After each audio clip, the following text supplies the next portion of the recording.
Hi guys. Anyone got any listening devices? Please feel free to come up. This is Catherine from the Daily Mail. Hi guys. Charlotte from the Athletic. Hello. Tom from the Telegraph. Susie.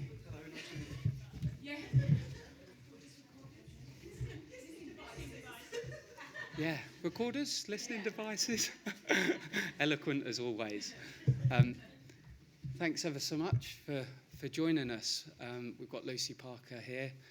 We'll kick off with you, Gail, from Sky Sports News, if that's okay.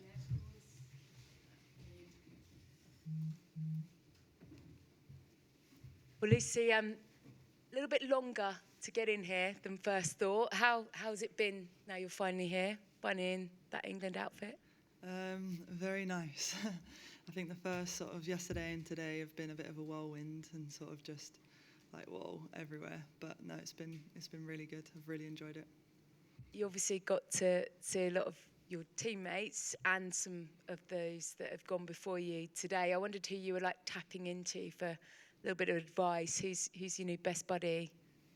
From the legacy? Well, for both, from the current crop and those that you got to meet earlier. Well, my coach was actually here, so Danny Buett was here, so I've been speaking to her, just catching up. But no, from the squad, obviously, there's so much experience and so much talent in the squad that I just want to draw from everybody and spend the week sort of like learning from everyone and just getting to know everybody as best I can. You said it was a little bit of a whirlwind. At what point did you just suddenly go, wow, when you walked in? Was there one moment in particular? I think walking out to training today was quite fun. It felt like a long day yesterday, not getting out on the grass, and obviously being a footballer, that's what you want to do. So walking out at training and getting going and just looking around at the calibre of player and, you know, being on the grass with them was a surreal moment.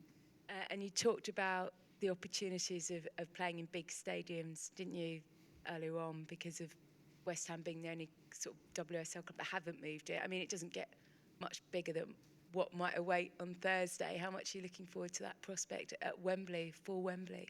Yeah, I think it's going to be a crazy experience. When I withdrew from the previous camp, I still went to watch the game, and yeah, it was crazy even from the stands. So to be on the pitch on Thursday will be incredible. Thanks, Gail. We'll take questions from the floor. We'll go to Jo at BBC. Thank you. Hi, Lucy. How are you doing? Obviously, all eyes are on this week, and I appreciate that, but the World Cup isn't that far away. I was just wondering if Sarina had conversations with you and maybe other players about if you want to be on that plane to Australia, what she wants to see from you over the next week and a half? I think the biggest message has just been to be yourself, and, you know, not worry about anything that could happen in the future, but just embrace this week and show what I can do, really. And as well as this week, the big news has been the kit drop that we've seen in the last couple of days, and with that, the blue shorts replacing the white shorts. Just wondering, appreciate that again, you're relatively new in the squad, but your reaction to the fact that they'll be playing in blue, not white?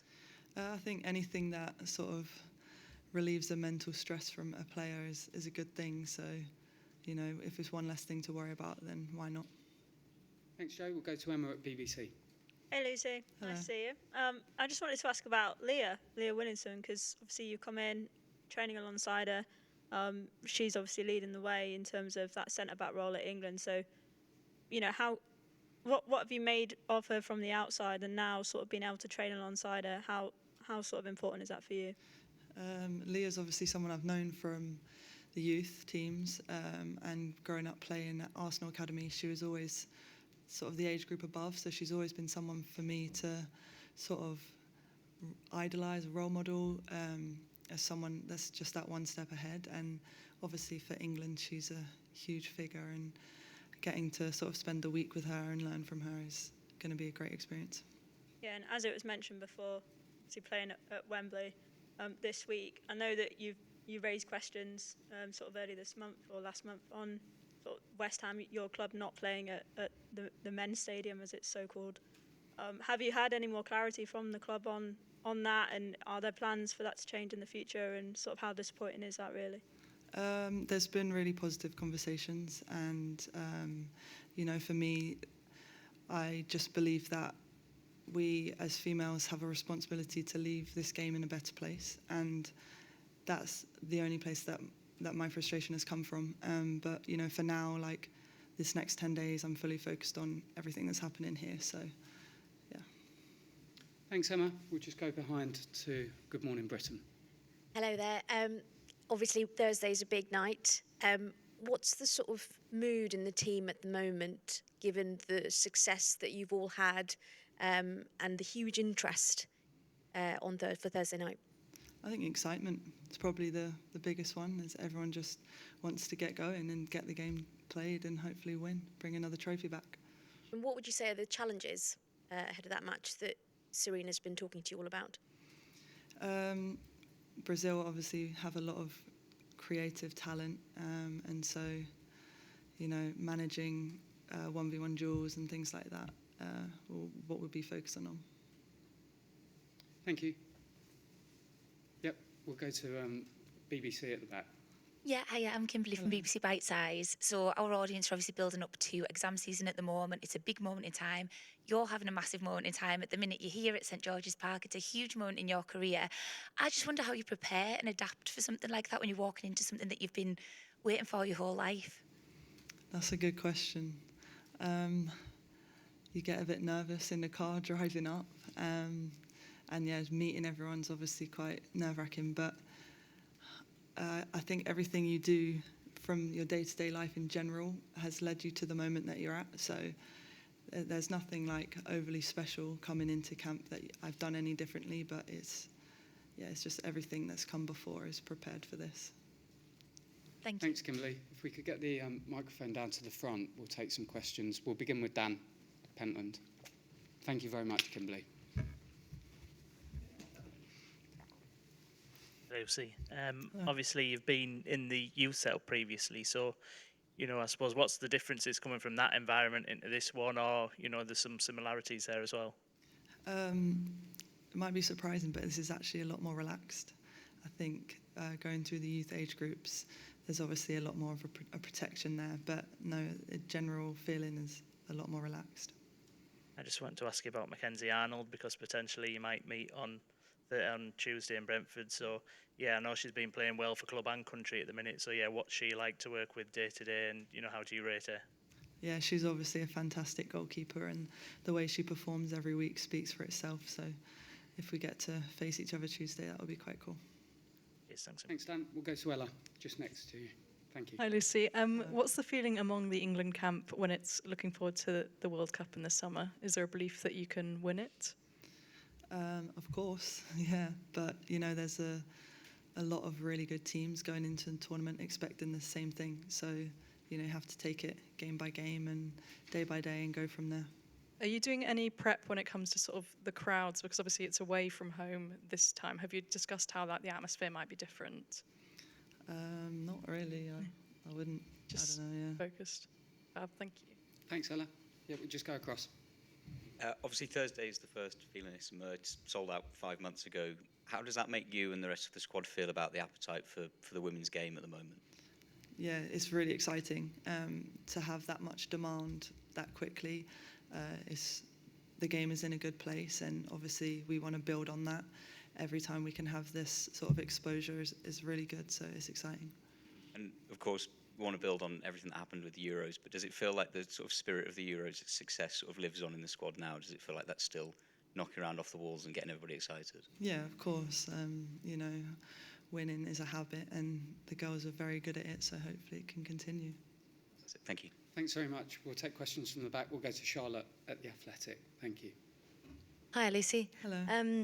You're not an outsider now, but from an outsider's perspective coming in, what do you enjoy about working with Serena and Ian? They know exactly what they want, and there's a lot of clarity over what they expect. So it's quite refreshing as a player to know where you stand and exactly what your coach wants from you.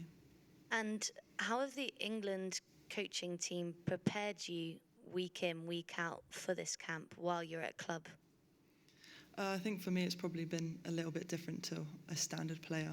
We haven't had that same level of communication, but prior to the camp. You know, we had a call and she checked in and sort of let me know what she sees in me and what she expects from me, and and just sort of getting to know each other over this week.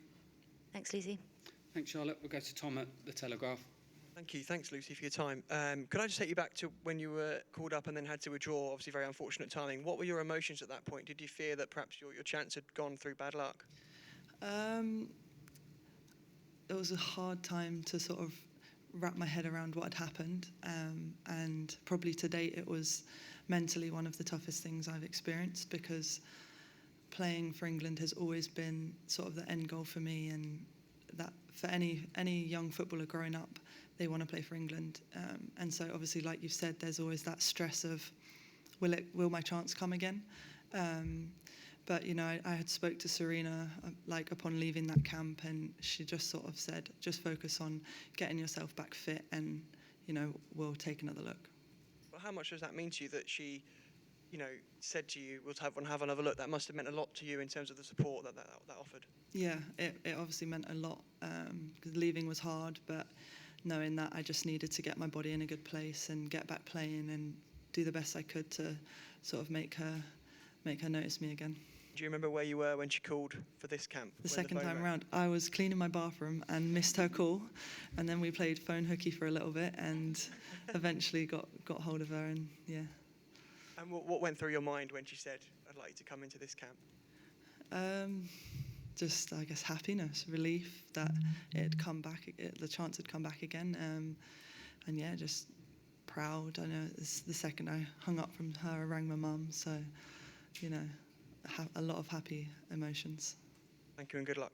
Thank you. Thanks, Tom. We'll go to Sandra at The Sun. Hi, Lucy. Congrats on the call-up. I was just going to ask, what was the reaction of some of the other international teammates in West Ham who will be going to the World Cup, like Hauer? I mean, has there been kind of like banter in terms of, you know, chances at the World Cup and, yeah?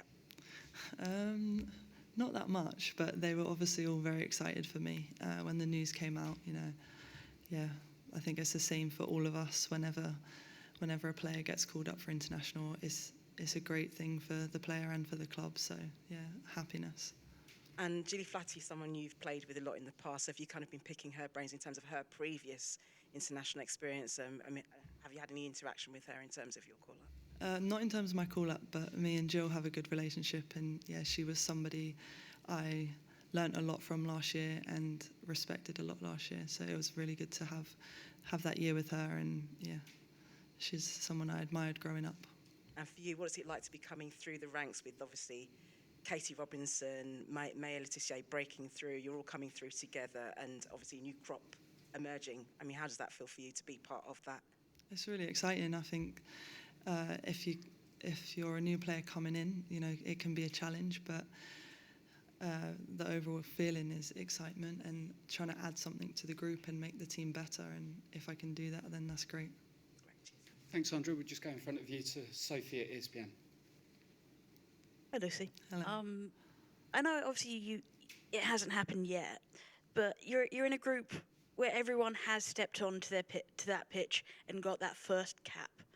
Have you spoken to anyone in the group about managing expectations or staying calm or taking the experience in or what? Or do you not even want to start thinking about that yet? Or is it what goes through the mind? Maybe I'll worry about that when I know if I'm going to play or not. But no, I think not really. I haven't had that conversation yet, but I will. I'll ask you after. Yeah, ask me after. Thanks, Sophie. Any more questions from the floor? If not, we will wrap it there. Thanks so much for your time, Lucy. Thanks, everyone. Thank you.